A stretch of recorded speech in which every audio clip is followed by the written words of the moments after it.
नमस्कार दोस्तों, Banaras global time से मैं डॉक्टर नागेंद्र पाठक।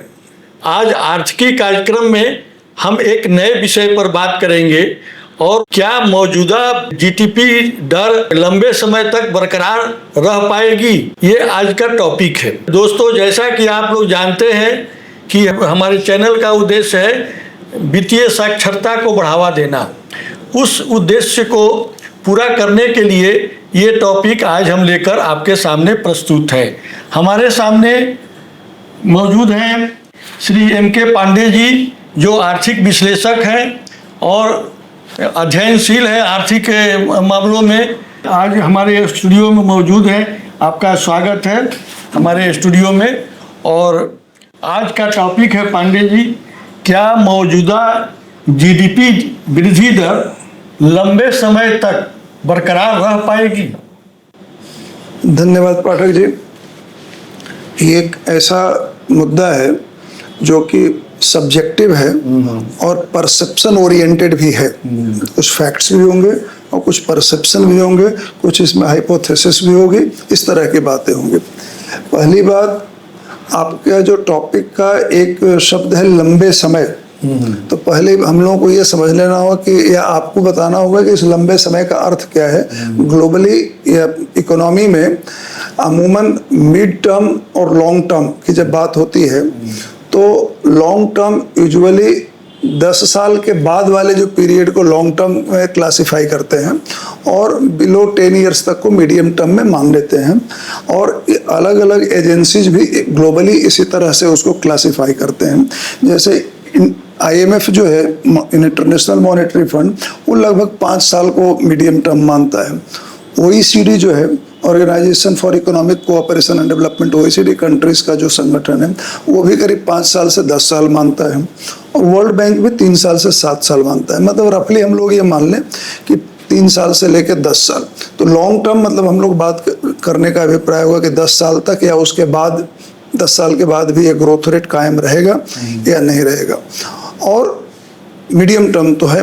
तो जहाँ तक बात आपकी उसके हिसाब से लग रहा है कि हम लोगों को चर्चा करनी है कि 10 साल के बाद क्या होगा, या सेफर साइड की बात कर लें। जैसे भारत सरकार विकसित भारत 2047 का लक्ष्य लेकर के बहुत एक एम्बिशियस और एक चैलेंजिंग टारगेट लेकर के भारत सरकार चल रही है, तो हम लोग उसके सापेक्ष भी बात कर सकते हैं कि विकसित भारत का जो लक्ष्य 2047 का है, उस समय तक को ध्यान में रखते हुए, तो आई थिंक ये ज़्यादा मुनासिब होगा इसको चर्चा करना। भी होता है क्या? तो 10 साल से नीचे वाले पीरियड को मीडियम टर्म कहेंगे और शॉर्ट टर्म को आप जो कह लीजिए, इंस्टेंट कह लीजिए, विद इन ईयर का कह लीजिए। चूँकि उस वाले में जो इंटरनेशनल एजेंसीज हैं वो 3 साल, सबसे कम जो वर्ल्ड बैंक ने माना है 3 साल से 7 साल है। तो हम लोग सेफर साइड में कह सकते हैं 3 साल से कम पीरियड वाला जो होगा वो शॉर्ट टर्म होगा और 3 से 10 वाले को मीडियम टर्म मान लें और बियॉन्ड 10 को लॉन्ग टर्म मान लें। अच्छा। ये भारत की जो तेज आर्थिक वृद्धि है, उसका आधार क्या है? प्रमुख आधार क्या है? देखिए, प्रमुख आधार तो आप ये समझ लीजिए कि भारत सरकार एक बहुत ही एम्बिशियस और चैलेंजिंग टारगेट ग्रोथ का लेके चल रही है कि हमको भारत को 2047 तक, जब भारत की आज़ादी का 100 वर्ष पूरा होगा, तो भारत एक विकसित देश की श्रेणी में खड़ा रहे। ये बहुत ही चैलेंजिंग और बहुत ही एम्बिशियस टारगेट है।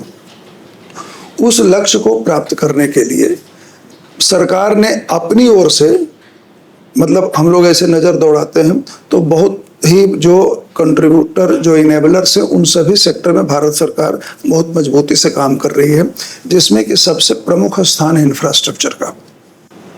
इंफ्रास्ट्रक्चर मतलब एक ऐसी चीज़ है जो संरचना है जिस पर कि पूरी अर्थव्यवस्था की गाड़ी को दौड़नी है। तो इंफ्रास्ट्रक्चर के सेक्टर में जब इंफ्रास्ट्रक्चर की हम लोग बात करते हैं तो उसको हम लोग 5-6 सेक्टर में बांट लें बेटर अंडरस्टैंडिंग के लिए। जैसे मान ली कि रोड और हाईवेज को एक अलग कर लें, रेलवेज को एक अलग कर दे, चूँकि बड़ा सेक्टर है।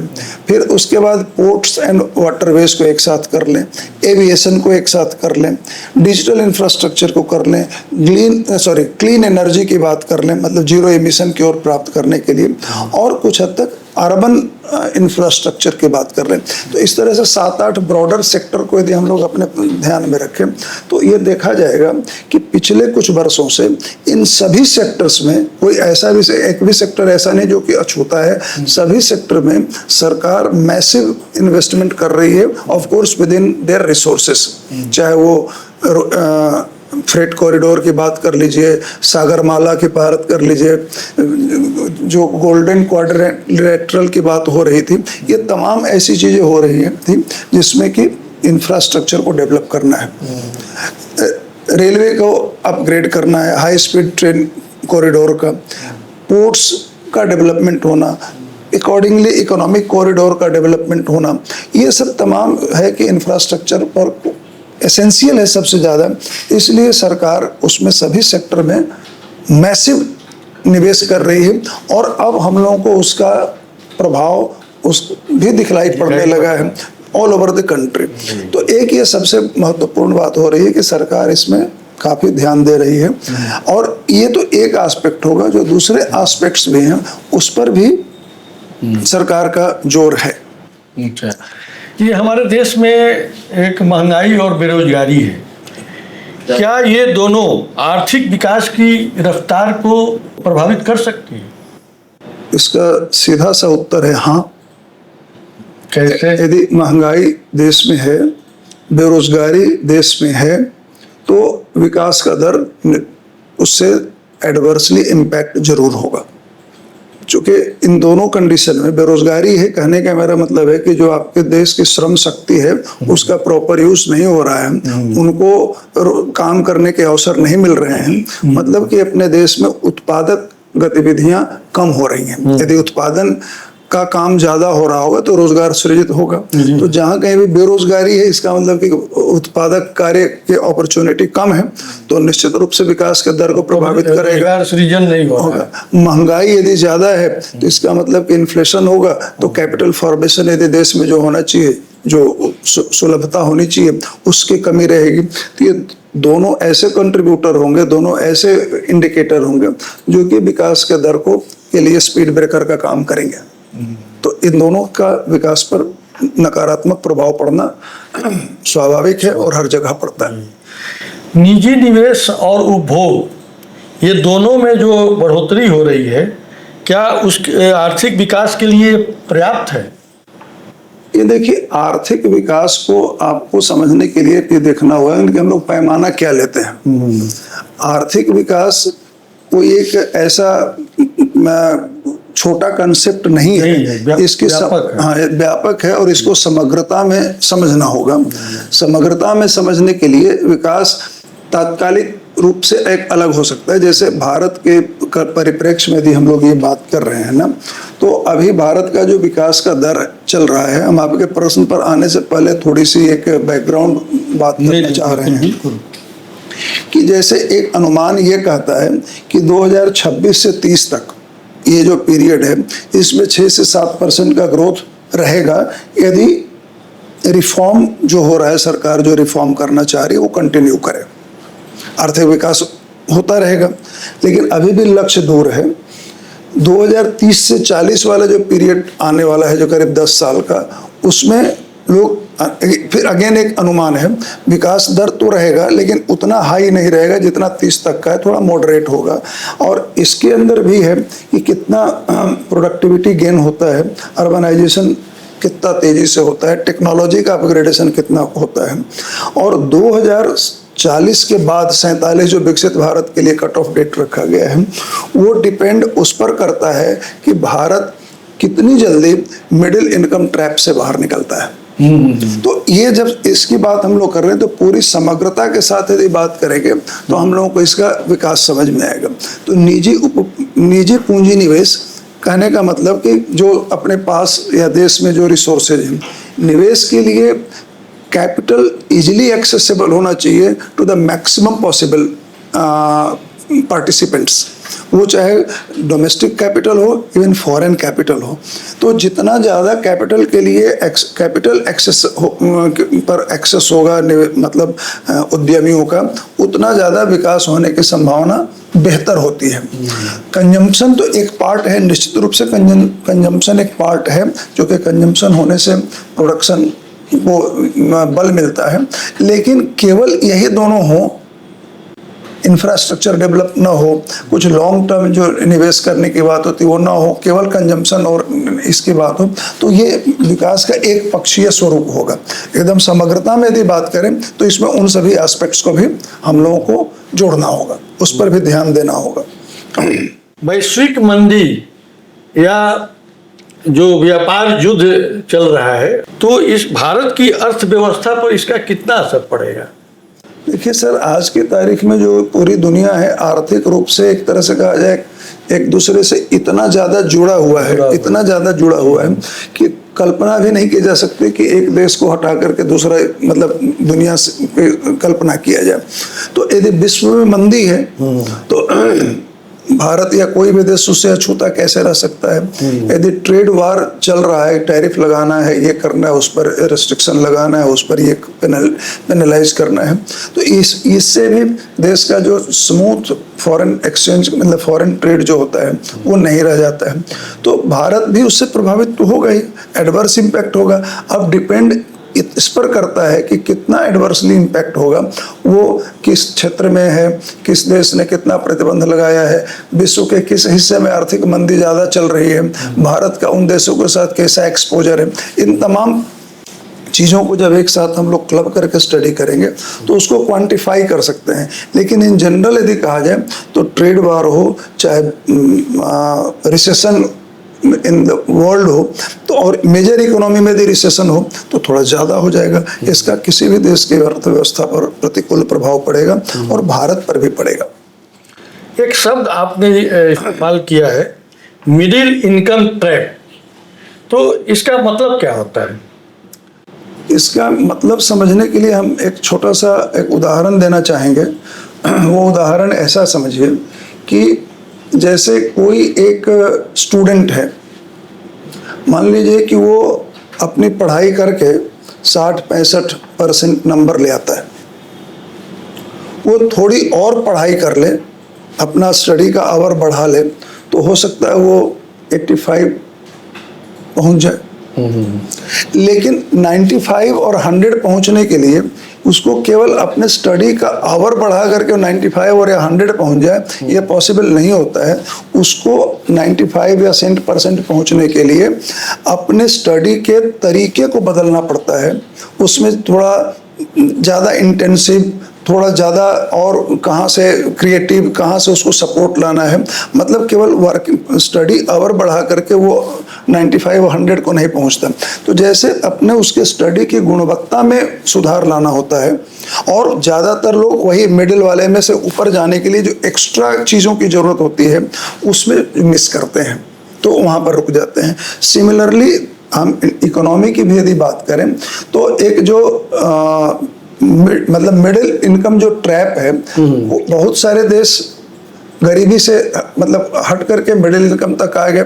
वहाँ से आगे जाने के लिए इतना ज़्यादा निवेश की ज़रूरत पड़ती है, टेक्नोलॉजी में, एजुकेशन में, इंस्टीट्यूशनल डेवलपमेंट में, मतलब इस तरह की चीज़ों में पड़ती है ज़रूरत, जो कि तुरंत रिटर्न नहीं देते हैं। जैसे कोई इंफ्रास्ट्रक्चर डेवलप हो रहा है, कोई फैक्ट्री डाली जा रही है, कुछ सड़क बनाया जा रहा है, वो उनका इमीडिएट कोई रिटर्न नहीं, लेकिन उसमें निवेश की ज़्यादा ज़रूरत पड़ती है। और बहुत से देश वहीं पर जा करके उलझ जाते हैं, उतना उनके पास रिसोर्सेज नहीं होता है कि उस लेवल का इंस्टीट्यूशन बनाएं, रिसर्च एंड डेवलपमेंट में कितना पैसा खर्चा कर पाएं। तो वहाँ पर जा करके फिर एक ऐसी स्थिति होती है कि जो मतलब डेवलप होने के लिए जो वो सारे इनपुट, वो सारे लेवलर की जरूरत पूरा नहीं कर पाते हैं, और वो अपने वाले जो मिडिल वाले में फंसे रह जाते हैं। उसको जंप करने के लिए जितना हाई लेवल के मतलब क्वांटम के कैपिटल चाहिए, निवेश चाहिए, उस तरह का माइंडसेट चाहिए, वो नहीं हो पाता है। तो ज़्यादातर कंट्रीज इसमें उलझे रह जाते हैं। हाँ, कुछ कंट्रीज ऐसे हैं जिन्होंने इस पर काफ़ी निवेश करके निकाला। सिंगापुर मिडिल इनकम ट्रैप से बाहर निकल गए, साउथ कोरिया निकल गया। बहुत से ऐसे देश हैं जो कि अभी भी इसमें फंसे हुए हैं, ब्राज़ील है। इस तमाम वहाँ पर जो निवेश की ज़रूरत पड़ती है वो लेवल तक की बात नहीं बन पाती है, तो वो मिडिल इनकम वाले ट्रैप में फंसे रह जाते हैं। हमारे सब पड़ोसी कि जो मुल्क है वो सब भी सभी उसी हालत में, बल्कि हमारे पड़ोसी मुल्कों की हालत तो और हमसे, चाइना को छोड़ करके जी। और जितने अपने जो पड़ोसी देश हैं उनमें हालत कोई हमसे अच्छी तो नहीं है। एक चाइना, उसका अपवाद जरूर है। जी जी। क्या भारत मैन्युफैक्चर के क्षेत्र में विश्व का केंद्र बनने की ओर अग्रसर है? सरकार प्रयास तो कर रही है। जो इतना ज़्यादा इंफ्रास्ट्रक्चर डेवलप करना, एक प्रेडिक्टेबल पॉलिसी होना, इस सारी दिशा में भारत सरकार का प्रयास तो यही है। तमाम जो इंसेंटिव्स, जो PLI स्कीम्स और लॉ एंड ऑर्डर, इंफ्रास्ट्रक्चर का डेवलपमेंट, अपने यहाँ के reform, land reform, labour reform, जो भी रिफॉर्म्स, तमाम जो ऑब्सोलीट कानूनों को हटाना, इस तरह की चीज़ों के प्रति जो सरकार जो कर रही है वो इसलिए कर रही है, या उसका प्रभाव ये हो सकता है कि जो फॉरेन इन्वेस्टर्स हैं उनको भारत एक प्रेफर्ड डेस्टिनेशन की ओर लगे। तो यदि इस तरह की चीज़ें हों, जो मैन्युफैक्चरिंग फ्रेंडली सर्कमस्टांसेस को यदि डेवलप किया जाए, उसको स्टेबल बनाया जाए, बिजनेस प्रेडिक्टेबल रहे, तो बन सकता है। लेकिन ये थ्योरेटिकल सी बात है। प्रैक्टिकल बात ये भी होती है कि दुनिया हमारे प्रयास को कितना सार्थक मानती है, कितना उस पर विश्वास करती है। लेकिन भारत की और सरकार की ओर से प्रयास जरूर है। एग्रीकल्चर है, इंडस्ट्री है और सर्विस सेक्टर है, क्या तीनों एक साथ विकास कर सकते हैं भविष्य में? विकास तो सभी में हो रहा है। विकास दर अलग अलग हो सकता है। हाँ, अलग अलग हो सकता है, लेकिन विकास तो सभी सेक्टर में करना होगा और होता भी है। तो मैंने अलग अलग मतलब कि एक साथ न, साथ ही नहीं, जैसे एग्रीकल्चर का भी विकास हो रहा है, इंडस्ट्री का भी विकास हो रहा है और सर्विसेज का भी विकास हो रहा है। तीनों में विकास दर अलग अलग हो सकता है, क्योंकि तीनों का विकास दर पूरी दुनिया में कहीं भी एक जैसा नहीं हो सकता है। एग्रीकल्चर का विकास दर कम होगा, इंडस्ट्री का थोड़ा उससे ज़्यादा होगा, सर्विसेज का थोड़ा और मतलब कम ज़्यादा, डिपेंडिंग अपॉन की कंट्री के जो पॉलिसी मेकर्स हैं उनका फोकस किस पर है। तो तीनों का विकास, और पूरी दुनिया में, लेकिन सर्विस सेक्टर बहुत तेजी से इन दोनों से आगे। दुनिया का ये कैरेक्टर है सर, जैसे जैसे देश समृद्ध होगा, गरीबी से बाहर निकलेगा, मतलब अमीरी की ओर बढ़ेगा, उस देश में एग्रीकल्चर का कंट्रीब्यूशन टुवर्ड्स GDP घटता जाएगा। अच्छा अच्छा। मैन्युफैक्चरिंग स्ट्रांग होगा और सर्विसेज डोमिनेंट होगा। ये वर्ल्ड वाइड कैरेक्टर है। तो यदि इंडिया भी मान लीजिए कि एक विकसित देश बन जाता है, मान लीजिए 2047 में, तो उस समय यदि 2047 में GDP कंट्रीब्यूशन को आज हम लोग यदि, हालांकि हम लोग प्रेडिक्ट तो नहीं कर सकते, लेकिन एक पूर्वानुमान कर सकते हैं, तो उस समय एग्रीकल्चर का contribution to the real GDP और कम होगा। जैसे आज करीब 15-17% है, हो सकता है वो घट करके सिंगल डिजिट में हो जाए। और जो सर्विसेज है वो थोड़ा और ज़्यादा बढ़ जाए। मैन्युफैक्चरिंग का बढ़ सकता है, क्योंकि सर्विसेज में आउटपुट बढ़ाना सबसे आसान है, कम निवेश में ज़्यादा इमीडिएट मिल जाता है। मैन्युफैक्चरिंग वाले में कैपिटल ज़्यादा लगाना होता है, रिस्क ज़्यादा होता है, रिटर्न देर से मिलता है। लेकिन सर्विसेज में तो तुरंत कम निवेश में ज़्यादा मिलने वाली बात होती है। और एग्रीकल्चर का तो अपना लिमिटेशन है, हर जगह पूरे, मतलब अपने देश में नहीं, पूरी दुनिया का जो इकोनॉमिक सेक्टर्स का जो फिनोमेनन है वो यही है। तो तीनों साथ विकास करेंगे, करते भी हैं, लेकिन सबका दर अलग अलग होता है। यदि इंडिया को विकसित भारत का जो लक्ष्य प्राप्त करना है, उसके लिए जो हमारे जो इकोनॉमिस्ट लोग हैं उन्होंने एक मतलब एक क्या कह सकते हैं, एक अनुमानित डाटा ये बताया है कि आइडियल पैटर्न ये होगा कि यदि भारत का एग्रीकल्चर 4 से 5% के दर से भी बढ़ता रहे, मैन्युफैक्चरिंग 8 से 10% के दर से बढ़ता रहे और सर्विसेज में भी 7 से 10% का ग्रोथ होता रहे, तो ये आइडियल ग्रोथ पैटर्न होगा for India to achieve the goal of Viksit Bharat bye 2047। तो अब उस समय कितना साइज होगा, कितना कंट्रीब्यूशन होगा, हम लोग अंदाजा लगा सकते हैं। लेकिन ग्लोबली कहीं भी नज़र दौड़ाएंगे, जिनको हम लोग विकसित देश कहते हैं, उनका एग्रीकल्चर का कंट्रीब्यूशन उनका GDP में सबसे कम है। भारत की जो युवा आबादी है, क्या आर्थिक विकास का सबसे बड़ी ताकत है?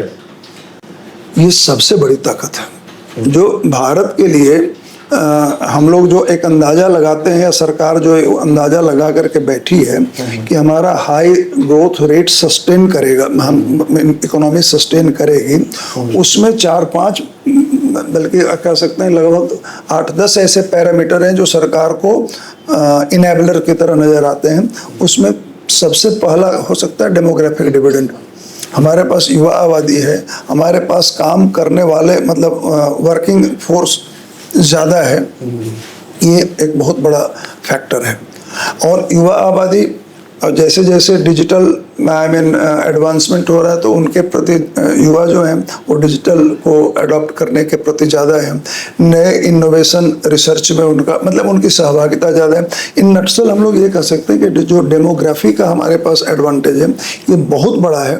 और जो दूसरे और फर्दर जो इनेबलर्स हैं हमारे इस उम्मीद में रहने के कि हमारा डेवलपमेंट सस्टेनेबल डेवलपमेंट लंबे समय तक चलता रहेगा, उसमें डोमेस्टिक मार्केट, डिजिटल इनोवेशन, ये सारी चीज़ें जो है इंफ्रास्ट्रक्चर सब कुछ अपनी जगह पर है। लेकिन पहले स्थान पर हम लोग कह सकते हैं कि ये डेमोग्राफिक डिविडेंड जो अपने फेवर में है वो उसका है इनेबलर, और इनका बहुत बड़ा रोल है 2047 के विकसित भारत के लक्ष्य को प्राप्त करने के लिए। लेकिन ये देखा जा रहा है कि जो अनएम्प्लॉयमेंट है और यूथ अनरेस्ट है, तो इससे क्या ये ताकत कमजोर तो नहीं होगा?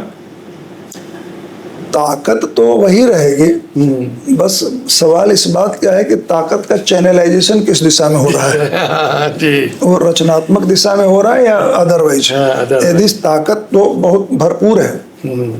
अब जो हमारे नीति निर्धारक हैं, नीति नियंता हैं या जो भी कह सकते हैं, जो लीडरशिप है, उसको ये इंश्योर करना है कि ये जो हमारे पास मिली हुई ताकत है इस ताकत का सदुपयोग हो, इससे देश में मतलब क्या कह सकते हैं रोजगार में इनको लगाए, इनको रचनात्मक कार्य में लगाएं ताकि ये भी इंगेज हों और इनके कंट्रीब्यूशन से अपने देश की प्रोडक्टिविटी इंक्रीज हो।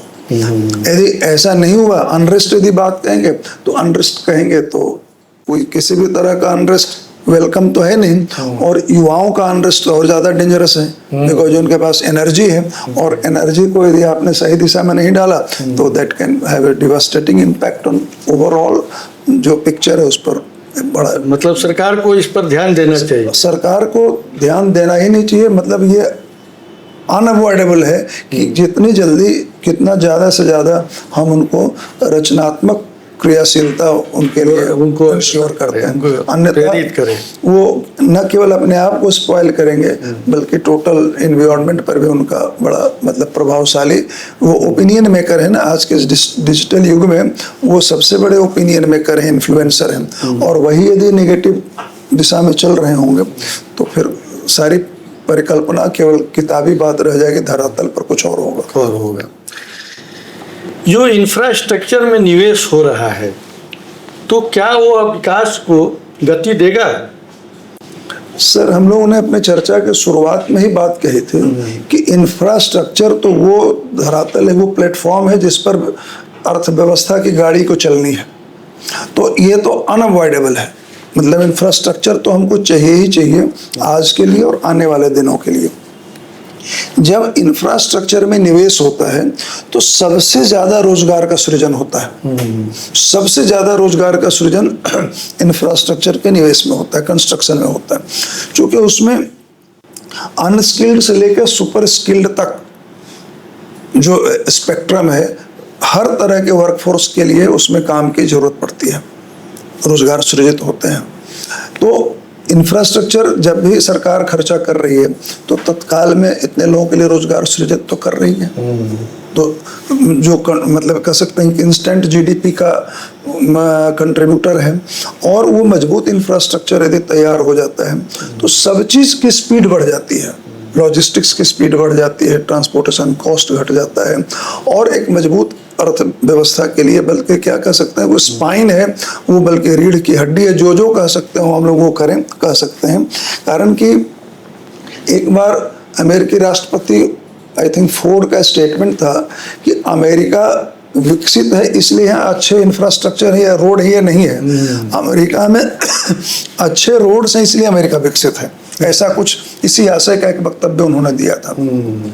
तो कल्पना करिए ना कि जो इतना ज्यादा मैसिव जो इनपुट है, तो यदि मजबूत इंफ्रास्ट्रक्चर हो जाए, प्रेडिक्टेबल इंफ्रास्ट्रक्चर हो जाए, तो तुरंत ही उत्पादकता बढ़ जाती है। यदि आज हमारे ग्रामीण अंचल को शहरों से जोड़ दिया जाए, जो जोड़ा जा रहा है, तो ग्रामीण सेक्टर में रोजगार बढ़ जा रहा है, उनकी आमदनी बढ़ जा रही है, उनके पेरिसेबल नेचर के जो आइटम्स हैं वो भी नज़दीक के शहर में पहुंचकर उनको अच्छे दाम मिल जा रहे हैं। अन्यथा क्या होता, उनका पेरिसेबल नेचर का सामान गांव में जो लोकल मार्केट होता उसमें कंज्यूम होता तो होता, अदरवाइज वेस्ट हो जाता। तो एक इंफ्रास्ट्रक्चर डेवलप हुआ कि वो एक्सेस उनको मिला पहुंचने का, या दूसरा इंफ्रास्ट्रक्चर ऐसा हुआ कि कोल्ड स्टोरेज डेवलप हो गए, तो अपने सामान को स्टोर कर सकते हैं, उनको डिसेपरेट नहीं है कि हमको आज का आज इसको थ्रो अवे प्राइस में भी बेच देना है।